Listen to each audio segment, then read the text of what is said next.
So again, here, use that, here.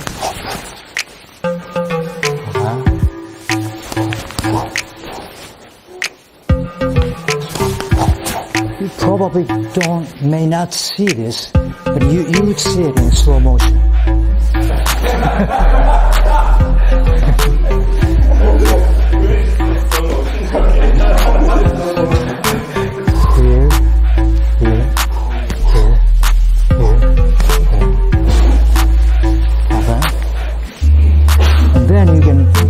Also involve elbow as well. So this becomes a little more dynamic in the movement here. Okay?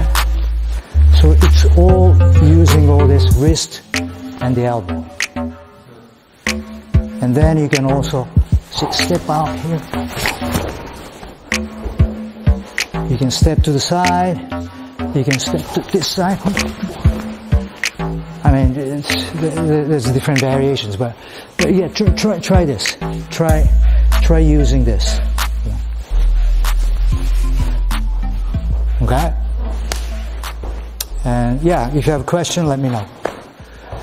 Hello and welcome to the Balance Athletics podcast, where we talk about life and death, God and the world, you and me and us within the context of the martial art experience. Our guest today is Menamy Mitanes from Los Angeles, who conducted a fantastic seminar, Systema seminar here in the Balance Athletics headquarters in Frankfurt. And let me just read the resume of his martial arts experience.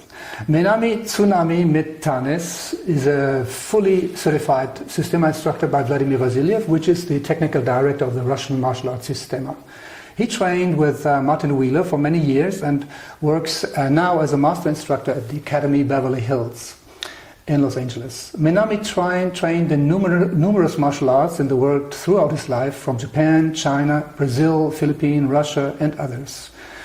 The past experience includes extensive JKD training with Pat Strong, Dan Inosanto, Paul Wunak, and Menamy became a JKD instructor himself. He trained BJJ with Hicks and Gracie in his prime for many years, and he not only holds a black belt in Judo and in BJJ, he also teaches next to Systema BJJ under Higen Machado in the Beverly Hills Academy in Los Angeles. Yeah, and his focus today is to inspire and empower martial artists to get a higher level using the principles and methods of the Russian martial art. Menamy, that's a lot of diverse experience in the martial arts, and then in order to find out the theme of your story, let us wind back the film back to your childhood. So, if you remember, could you tell us about special situations or experience that kind of sparked the desire to train martial arts? When did it all start and why? Interesting question. Maybe when I was in kindergarten, I was a wimpy kid. I was bullied, and there was this bully. I think he was a son of a famous actor, or may not be a huge star, but some actor, right? And he had a huge house, and he would sometimes invite me and play with me, but sometimes in kindergarten, with other children, he would bully me and made me cry and all that. And then there was another kid who lived right above me in apartment complex, and he would always stand up stood up for me. And fought against that bully guy.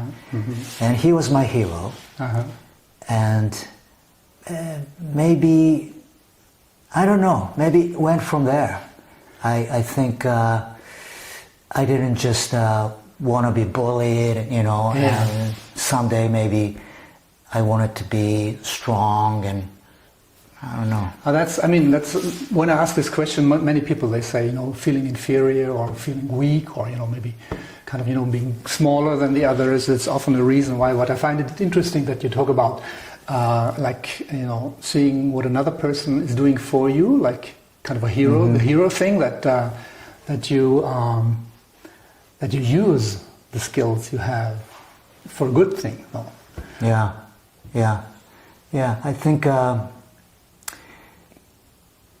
Yeah, that image, to be a good martial artist, it's not, I guess for me, it's not just beating everybody up and just be the best, but there's more to it than that and Definitely. behind it. And that's what I think that's what I've been finding for the last, some years, studying, other arts, different arts. That leads me to the second question. I mean, so I find also when I talk about myself, it's the early years of the martial arts experience. They're very, very precious, and they are kind of an island in itself where you learn. Sometimes we learn important lessons for life or so. So when you look at back to the early years of your martial arts experience, and I don't know when you started and why we will talk about that, but what are your main kind of lessons, your takeaways, from the early days when you started martial arts, and does it maybe play a role now for you as an experienced guy? I don't know. When I started, I started probably with Kendo and then later on Judo back in Japan. But I hated Kendo. I guess I wasn't that much disciplined, and I didn't just like to be barefoot on the cold wooden floor, wearing some kind of uniform and then swinging stick, and it just I just didn't like that, and I had a horrible experience. I think I quit after a while. Until later on, really, I started to like. I think so I don't know what gave me. Maybe that lack of discipline later on started to get to me. Yeah. So that at some point I started to realize, doing martial arts, you have to discipline yourself in the way that you need to keep practicing. You need to work on yourself. So I think I didn't have that early on, and then at some point I realized, if you really want to be good, you have to really put in time. You have to practice. You have to do this and that, and so maybe. So was it really the discipline thing with Kendo that kind of disappointed you those days, or was it also? Yeah, what I didn't like about that was I was told what to do, and I never really liked that part. Somebody telling me what to do, and I didn't understand why I had to be on barefoot. I had to wear certain things. I had to. Swing certain things. What did this mean? And of course, the rules of the game. And I think as a kid, I wanted to be freer. Just to look back. And I didn't find that. It was all constricted. Was somebody telling me, you have to be this way and that way. And throughout, all the martial arts that I've done until I met Systema. It was that way, and I never really liked that part. And later on, I found discipline to be something. It's not someone telling you what to do, but it's something you found yourself within. That to be this, you have to do that. To do this, you have to be this way. And you should find that within yourself. That's a huge step then. Like, as I understand what you're saying is like more being true to yourself. Like when you find out something which is true for yourself, that you stay with it and be disciplined with what you have found yourself. Is that what you mean? Yeah. And not that other people or other kind of martial art discipline is telling you that you have to do it exactly this way. Yeah. You know, all the martial arts that you go through, you know, you learn first, and you have your teachers, and your teachers will tell you what to do. And you know, of course, that's the way you learn anything, but you have to follow, and then you start questioning. You know, why am I doing this? Why do I have to follow this? Why do I have to fight the way I'm told to fight? You know, there's got to be something else, and you know, I may want to do something else. And you know, I think some people find that and go other ways and find their own way of expressing themselves. But you know, most of the time, I think people sort of get conformed into what they're learning and never really question, and they think, you know, that's all there is to it. And there's often that paradox that people, the more they are trained and skilled in one discipline, they think they are free and good. Of course they're getting good, but it's kind of a golden cage where they don't know what to do outside of the cage in a way. So it's kind of, then people are sometimes scared of that freedom as well, right? Outside of their box. Right. So I mean, it's a long way you were walking and experiencing the different martial arts. And would you say that the experience and training Systema kind of gave you that feeling of that you could explore yourself and find that creativity? And yes, and yes. Right. Systema gave me a platform to exactly. I think express myself in the way that I like, in the way that just feels right for me. It's really the only art that I've seen so far that gives me that.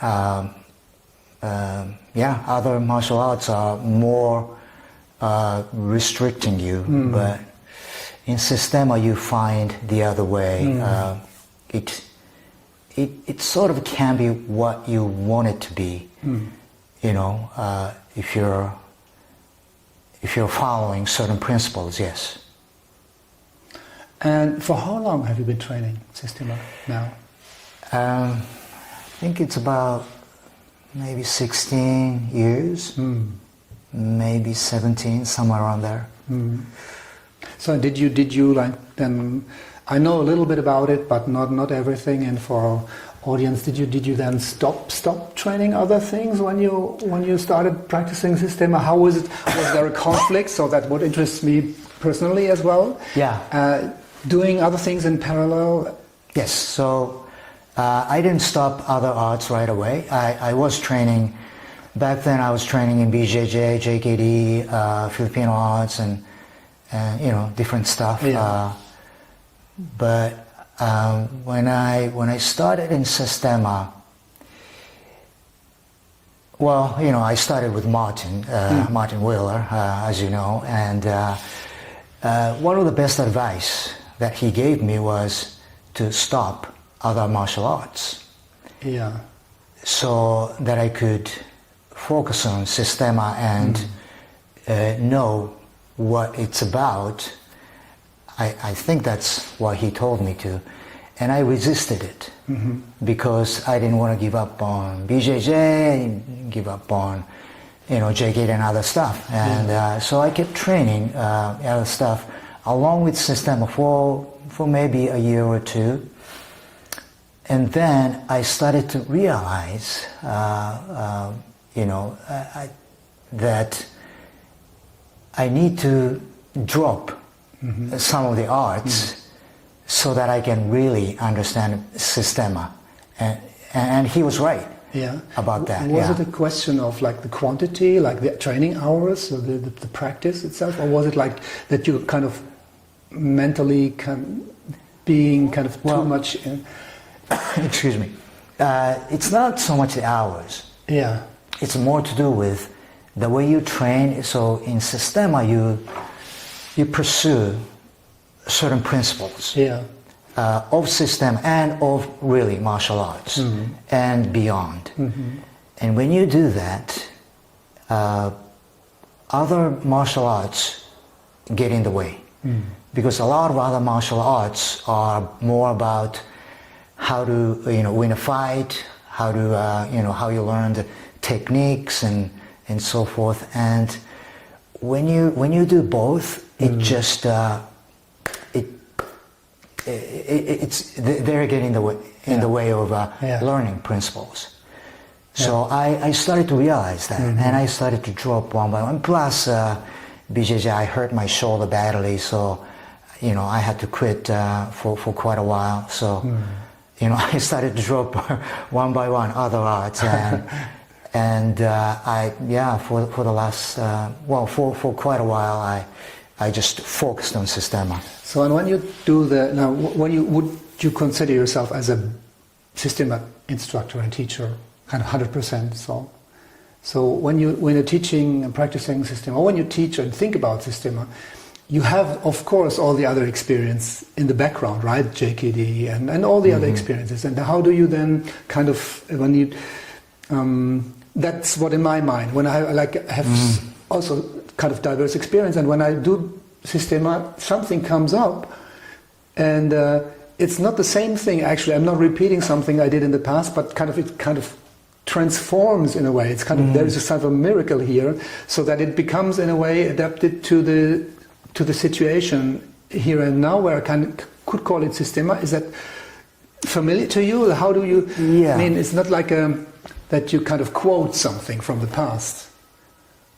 All these dead experiences and people and disciplines in the background. So, or is it something, a nourishing kind of crown for you as well?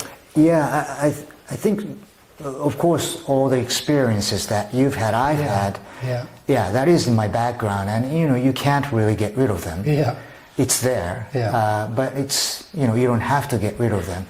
It's just you just have to understand the way you train in Systema. Yeah.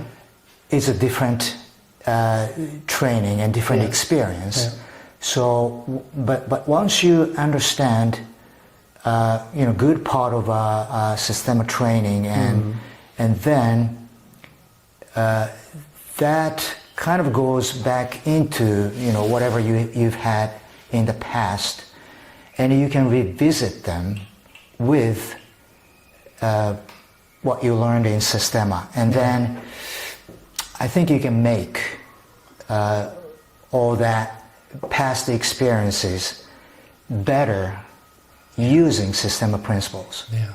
So, some of the, let's say what I've learned in, BJJ or JKD, I could borrow some of those techniques or movements in a way, when I do something in Systema training as well. You can blend them together as long as you stick to Systema principles. Yeah. The danger is that you have to be careful, because a lot of other martial arts, BJJ or JKD, they don't really have competitions, but they spar.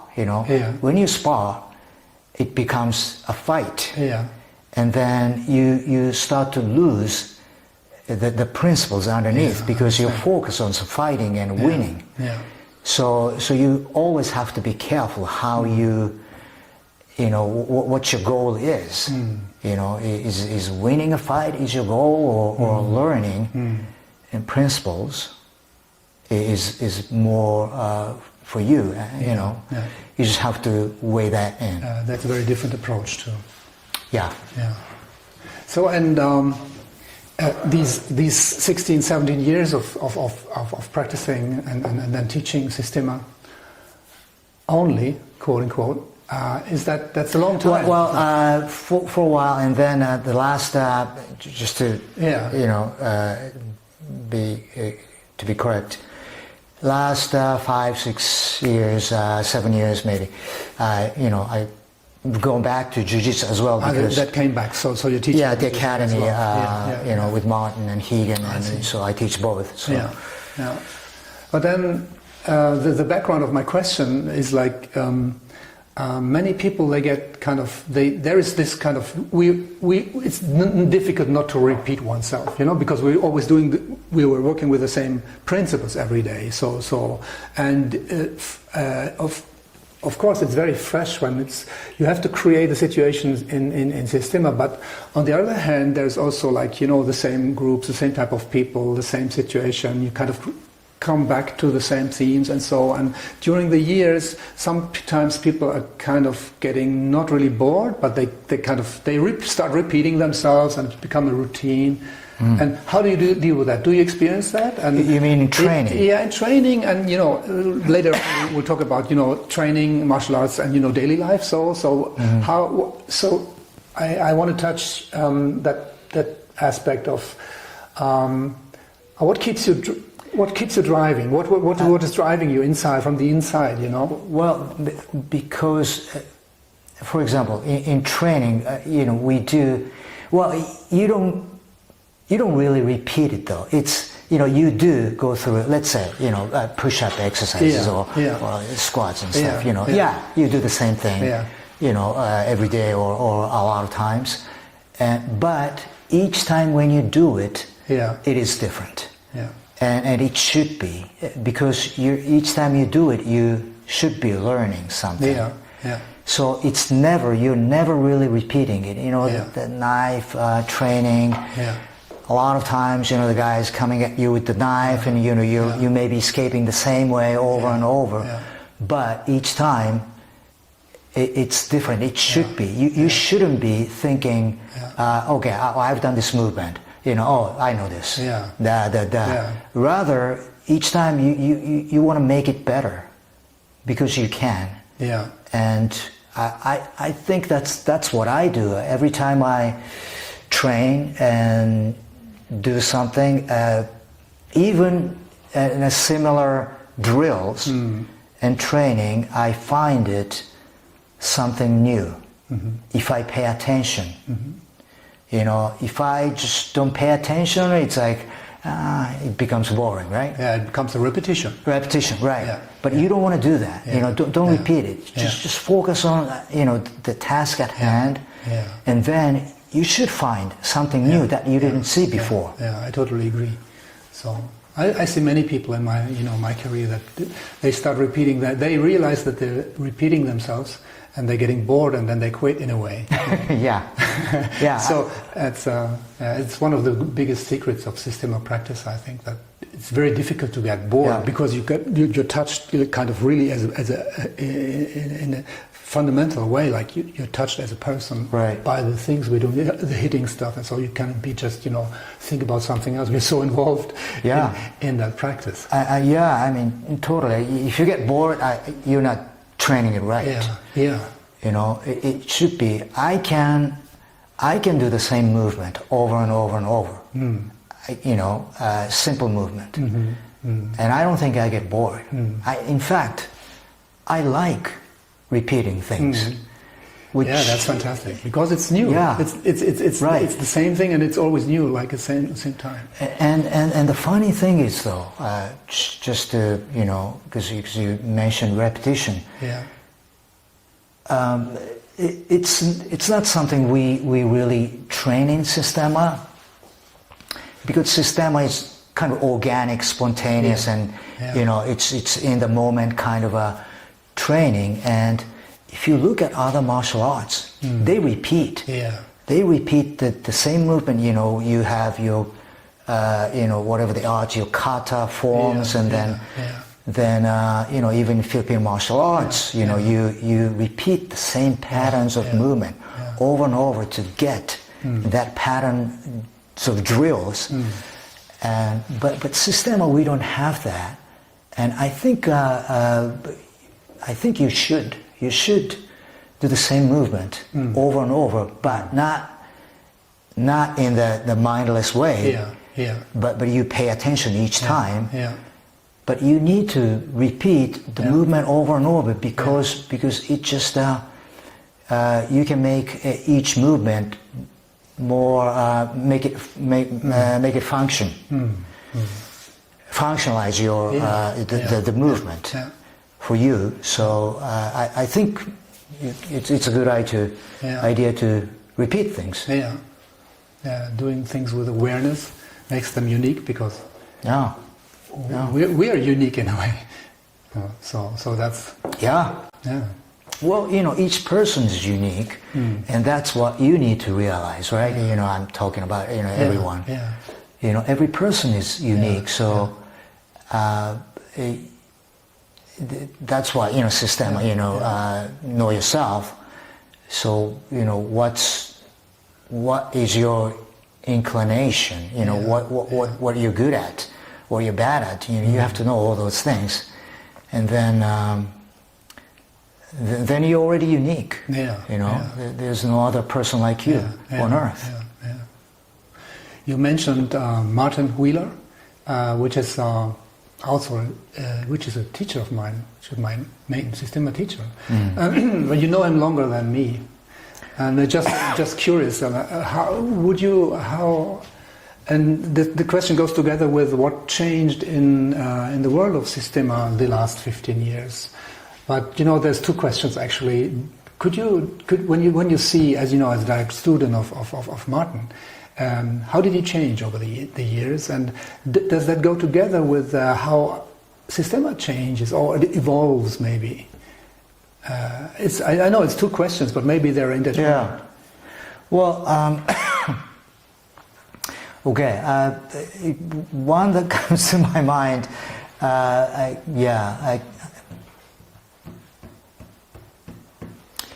So okay, I'll give you one. You can include this or not. So the way he is teaching has evolved quite a bit. The way he was teaching in the beginning, when I started with him, was rather more rough, right? We're training in the park outside, and the guys would gather around, and Martin would teach, and he would just demonstrate, show us, he would basically use us, and we come out with a bloody mouth, and tweaked elbow, and in the beginning I was kind of a little bit scary, because I never trained like that. Bare fist and all that stuff. So you used the mouth protection and. Well, he might have suggested, but I never really used it. So we, I got a bloody mouth every week, and tweaking some kind of joint isn't unusual either. So that was quite rough, and I asked him questions and never really got any answer. In the beginning, I because I'm a kind of a guy who would ask questions. And I want to know what it is, and then I can assimilate the information. But he never really asked me. I asked a question, and he was like, yeah, like this, boom, like this, boom, and it's like, okay. So that was his answer. That was his answer. Yeah, he would hit me or take me down, and like just like this. And then you'd go, okay, well, that's not exactly what you're looking for. Right, So, but then, so I stopped asking him questions. Oh, okay. And then I started to observe him more. And then it just went on like that. I studied him, in the way I could. But then he made the academy in Los Angeles, and he started to teach in school. And when you have a school, you're more responsible. So I think he started to a little bit be more calm. Started to explain a little more. So I think the way he started to teach had evolved quite a bit. not as rough as when he started. Yeah, so that's the big evolution that I see in him, and yeah. And sorry, and the second question was what? What I can see in the martial arts world is kind of this kind of style of our Systema, and Vladimir and Vlad and Mikhail, and they're master students and teachers and stuff. But there's maybe when I see that, I would say it's also kind of less what I see. I follow this now since 8 years, 9 years, maybe 10 years. Kind of, it's getting less. I would say also less. Could I say that less physical or so? That would go together with what you're talking about, Martin. The importance of breathing exercises. For example, when you do a seminar and there's got 1 day of breathing exercises and elasticity and some movement, internal movement and stuff. So that kind of shifts a little bit the balance, like towards the internal. So that's what I see. Right. Excuse me. I think at some point, though, I mean, you do the physical, and you do all this, but there's no matter how you look at the physical, it's limited, and as you do martial arts for many years, like Vladimir, Mikhail, and Martin, and me included, many years, and then after a while, I mean, you can't just keep fighting and do all the physical, punching people out and taking people down all the time, and stuff like that. At some point, you will slow down at some point, right? And that's one thing. And then you will go into internal more. In Systema, though internal is always in the background, but I think as you get older, people get smarter as well, and and I think internal part will come out. I think more. Yeah. I think that's natural. Yeah, it's the way of nature. Yeah, nature is. And is there? I mean, that's a personal question, but you may answer it or not. When you look at your life and what you have done with the martial arts now, with the experience, kind of, the taste of it, do you have some, like, what do you hope? Where should it lead you? What should it make out of you, influence you as a person in the future? Do you have some ideas where it's going, or are you so much in the here and now that you're not thinking about that? For me personally, I have a vague vision of it. Yeah. Like I said, you can't be fighting and trying to beat everybody up. That doesn't happen. It's impossible. So at some point,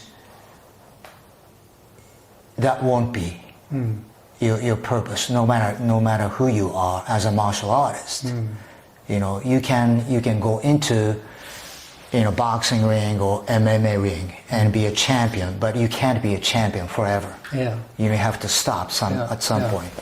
And if you train like that, your body's, pretty messed up, right? So no matter, what kind of martial art you are, you have to, I think, have another vision other than, beating people up. Yeah. So what is it? What else is there? And I think that's what Systema, for me, really provides.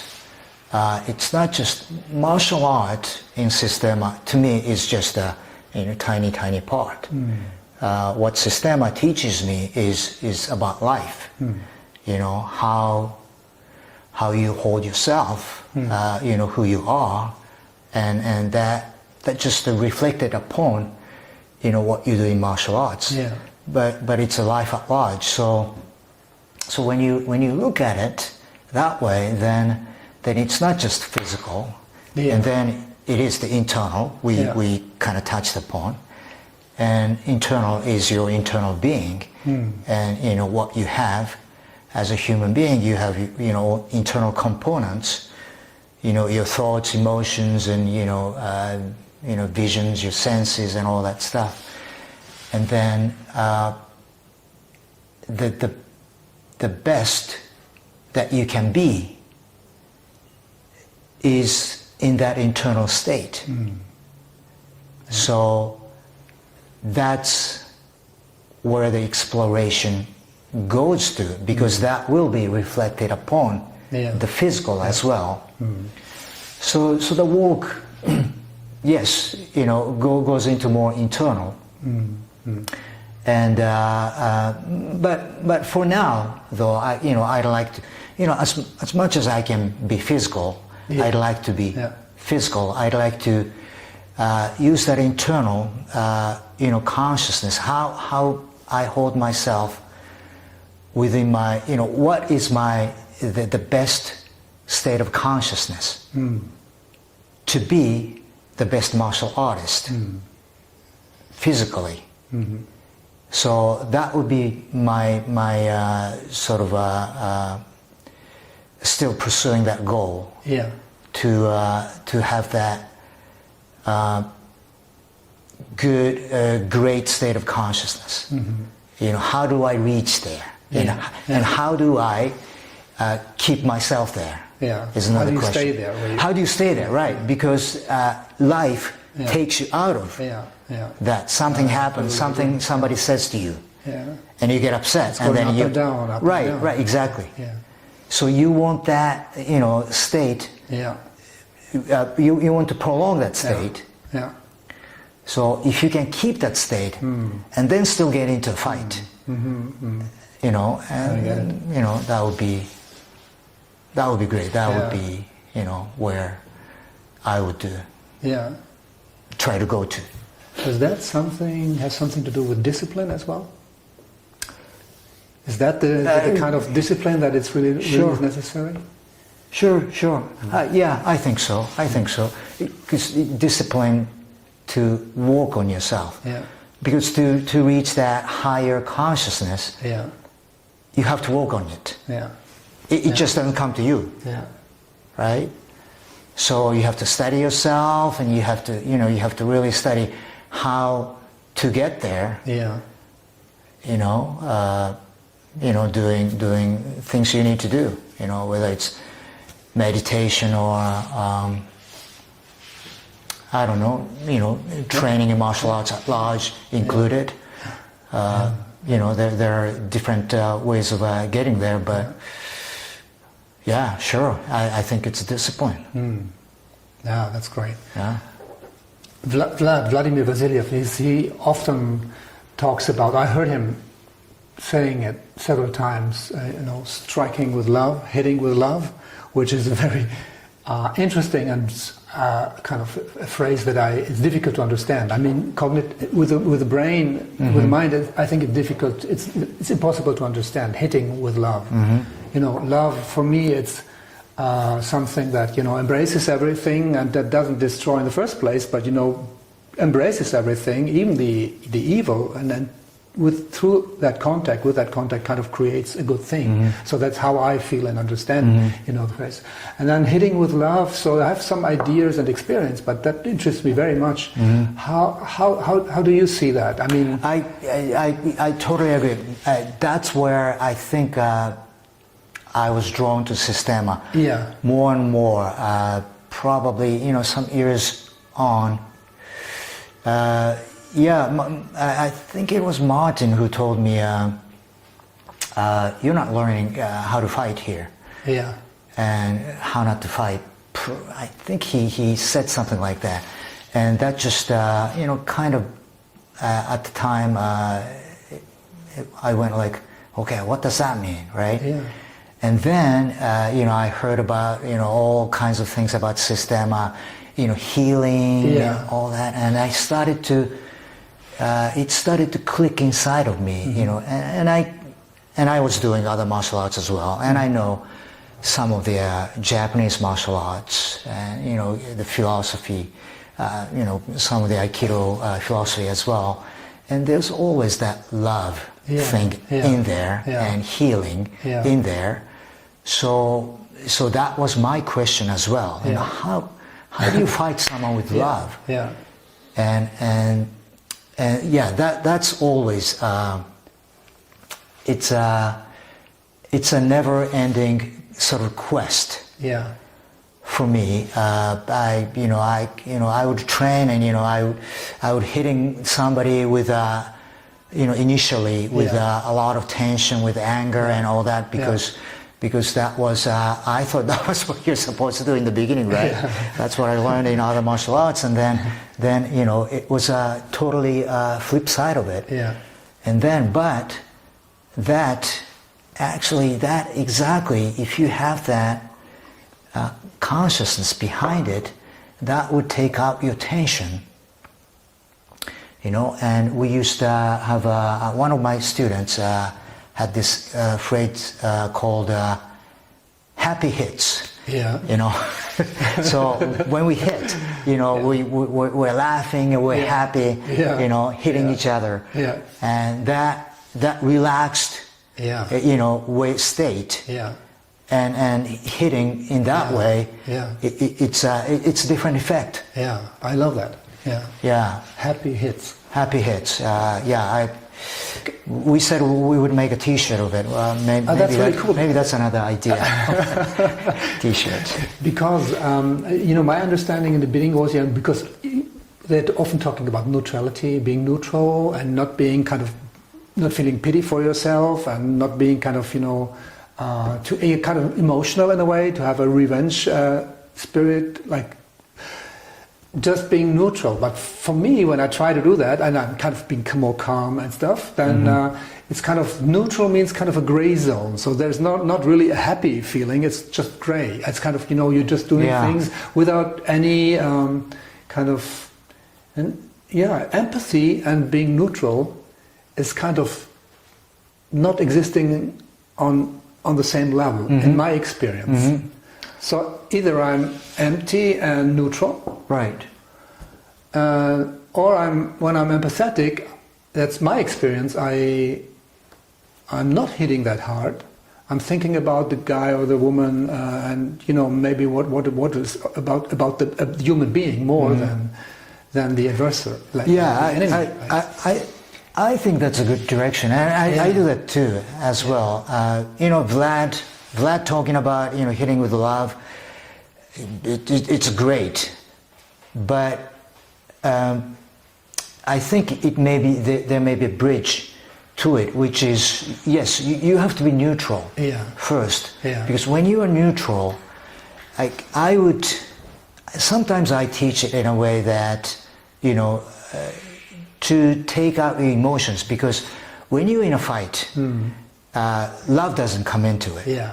Because when you're in loving feeling, you're not fighting. Yeah. It doesn't happen. That's the koan, actually. Exactly. So when you're in a fight, it's always that negative feeling, the emotions of negative that come into it.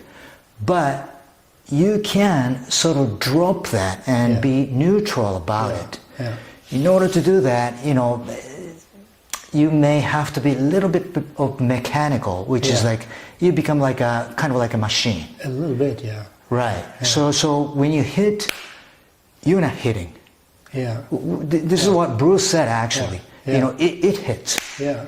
It's like you. It just happens. Yeah, it just happens. Yeah. Right. Exactly. Yeah. So then you're not investing your emotions into it. Yeah. And I think that's a good way to. That's what I may still do it myself, but I try to do it before. Just try to drop and try to whatever happens, I become neutral. So I don't take other guys' emotions. Yeah. And I just escape. That's my task. Yeah. It's not like I'm escaping. Oh, I have to escape. But physically, okay, there's a space, so I go there. There's a space, I go there. That's all.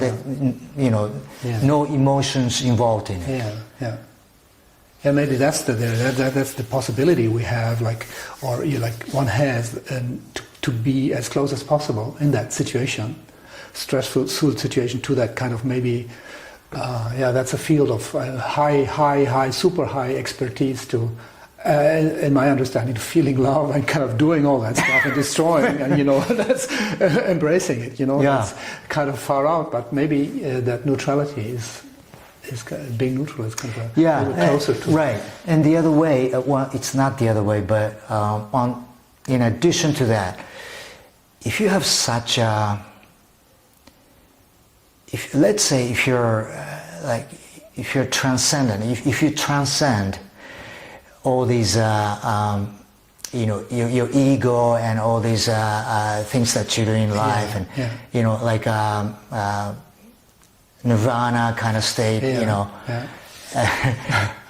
if you transcend your life, and then you are in such a higher consciousness, then you may have the power to heal somebody by literally hitting it, right? And if you know, I'm just saying, if you know you can do that, and then maybe that's anything you do, you can give it a love, and then heal that person. The person's intention, bad intention, the person's evil action, whatever it is, you hit it, you send the love, and then you just heal it. Oh, that sounds great. That's, you just gave me an idea. That's my goal. Aiming high. So maybe it's then when you're that strong, nobody attacks you anymore. Maybe then there is no need for right. Probably just being your presence. People won't come to you. The bad guys will somehow feel something and walk away. That brings me to the question: have you been in a kind of real fights on the street? And when I was younger. When you were younger, students are asking me a lot. Have you been and how was it? and then they said not that often, and then the more experience we get, or I got, that never happens. Maybe it's just in a tiny box. It's maybe the same structure, so that better you get, you kind of more relaxed and neutral. You're not sending all the aggressive vibes that kind of spark the situation. I don't know. I think that's true. Since I started in Systema, I probably had maybe one or two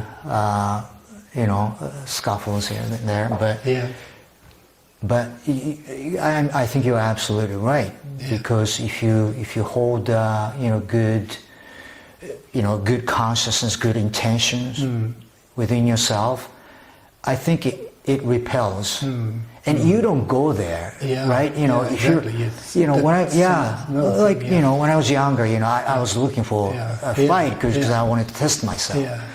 So then you would look for the guys who want to fight. So it happens, but when you're not looking for it, you don't go to those places. It just doesn't happen. It doesn't happen, and you would look for people who are feeling the same way. And you meet somebody, someone like you, and then we're not fighting. We're just talking and be fine. So I think that's the way it goes. It's all energy, and we all feel each other's energy. So and this. Do you think that just the practice of practicing Systema helps to build, let's say, sort of compassion?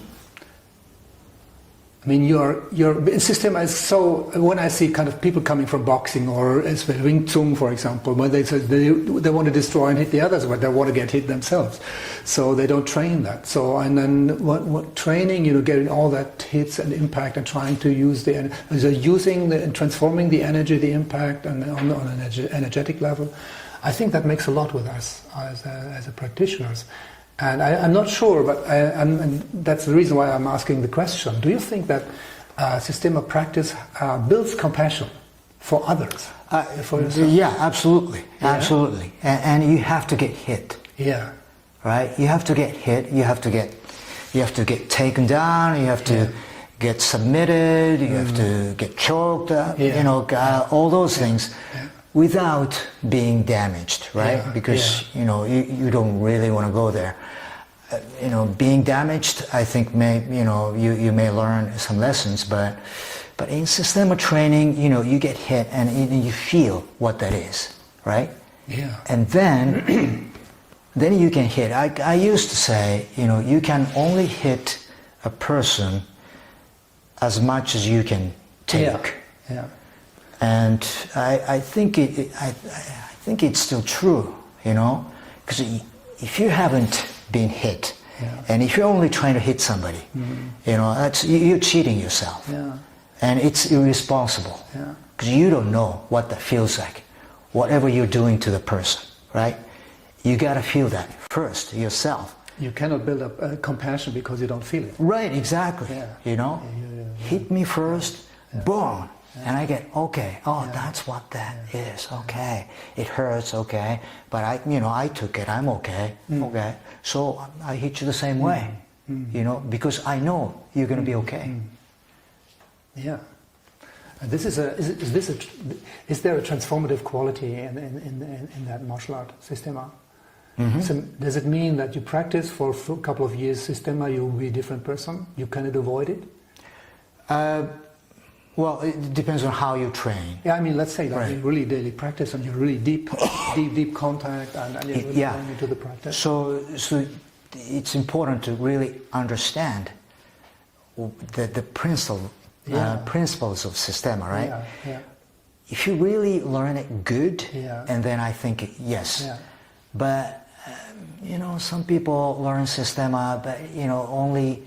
It goes back to your question before. Like I've seen some people who come to Systema doing other arts, but they don't want to give up other arts. Yeah. They don't let it really in. Right. Yeah. So which means, I mean, it's fine. We let in everybody, right? Yeah. So they train in Systema for a while, but they never really get it because they don't want to give up what they're doing. It's such a pity. Right, and then they're not going to get it. Yeah. But if you really get into Systema and learn what it is, then it should transform your life. Yeah, the way you think, the way you feel, the way everything really. Yeah, I totally agree. Yeah. I mean, once you do Systema, Systema is the whatever you learn applies to your life. Yeah.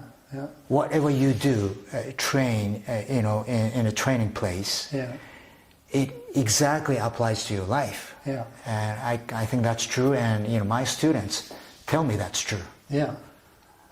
That leads me to the last question. Systema practice or martial arts practice, in particular, and on the other side, daily life. Our life, the life we live. But so, because at the end of the day, we live our life. We have a job, or we do some work, and we eat and sleep, and drive a car and watch a movie or so. And then there are many more hours, doing other things than the martial art. Even if you're a pro, right? Mm-hmm. So, how does that then feel for you now? Is it one life? And you're doing the things you're doing, or is it kind of separated, like you're living, daily life, on the one hand, and the pro life as a martial artist on the other side? To me, it's pretty much the same now, because, since I really started to teach Systema, I think I'm really in it. So, my job is teaching, and then everything else I do evolves around it, revolves around it. So, I think it is. Like I said, the principles goes into your life. It's not just when I train, but everything I do in life. Whether I am eating or driving. Driving is a good example. Driving is a great training, actually, because it takes out of your element. Yeah. You know, there are other cars who bother you, and you know, you get impatient about, you know, the traffic lights, and you know, so people are getting angry behind this. Yeah, it's so easy to get pissed off when you're driving. Yeah. So I think it's a good training. Yeah. But yeah, you know, other things in life as well. No, that's great. I mean, you have to eat right, you know, to be, you know, to keep health, and and I think you know, health is the most important part in martial arts. Really, if you're not healthy, you can't fight. You know, what are you going to do? You know. Yeah. So then you have to pay attention to what you eat, and you know, how you keep your body healthy. Yeah. So then it becomes your whole life, really, you know. Yeah, you know, there are certain things I may do that may not be so healthy, but you know, for entertainment, but still, overall, you know, you think about all those things, and you know, how to be the best of myself most of the time. I think that's really the transition when you get there where you are now, that it's all one in a way, like, and it's all influenced by the principles, and you know, these martial arts experiences kind of affecting everything, every aspect of life, so that you get this power and that self-confidence on another level, maybe. Yeah. Kind of, that is really something. So many people are talking about authenticity and being true and stuff, but this is then really not just, you know, how you were born or raised up as a, you know, in that town where you are accidentally born, but it's then how you build yourself in a way to a personality that is kind of really standing, and you know, like with consistency and with also discipline. In those ways of daily life, and you know, these can you kind of really, and that's what I love, actually, you know, seeing all those. When you ask somebody a question, we would kind of covering different aspects of your martial arts and Systema in particular, but it's all coming out. It's one voice. Right. So I'm really happy for the and it doesn't have to be really Systema, because Systema is what you learn in Systema is really for me it's about life. It's not Systema is teaching you what it is. Systema, I think Systema is borrowing what the truth and the principles of life and how we are as human beings and everything else. So it just, you know, I happen to meet Systema and learn from it. But you know, the larger principles are out there, you know. And that's what we're really learning and studying and talking about, you know. Yeah, that's great. Thank you for the conversation. That has been really it has been a pleasure. Where can people find you, Menamy, when they want to learn more about you? And well, I'm, you know, basically I'm based on Los Angeles. I have a website, systemalosAngeles.com. We'll put that in the show notes. And I'm more active in Systema. I'm not that active, but I'm more active in Facebook than any other media. So maybe you can find me on Facebook as well. Yeah, it's Menamy Mitanes, your name? Systema LA. Systema LA. Yeah. Mitani is my last name. I put S in there, but. So we'll put that in the show notes, and. You're eager to come back next year to Frankfurt? I'd love to come back. It's up to you. So maybe maybe in January as well. So we will talk about that as soon as we decided. We will let you know that you're coming back, because people were asking already. It has been a great seminar, and thank you for that too. Yeah, sure. Yeah, so, thanks for having me. And you know, so far, it's been great. Yeah, cool. So thank you.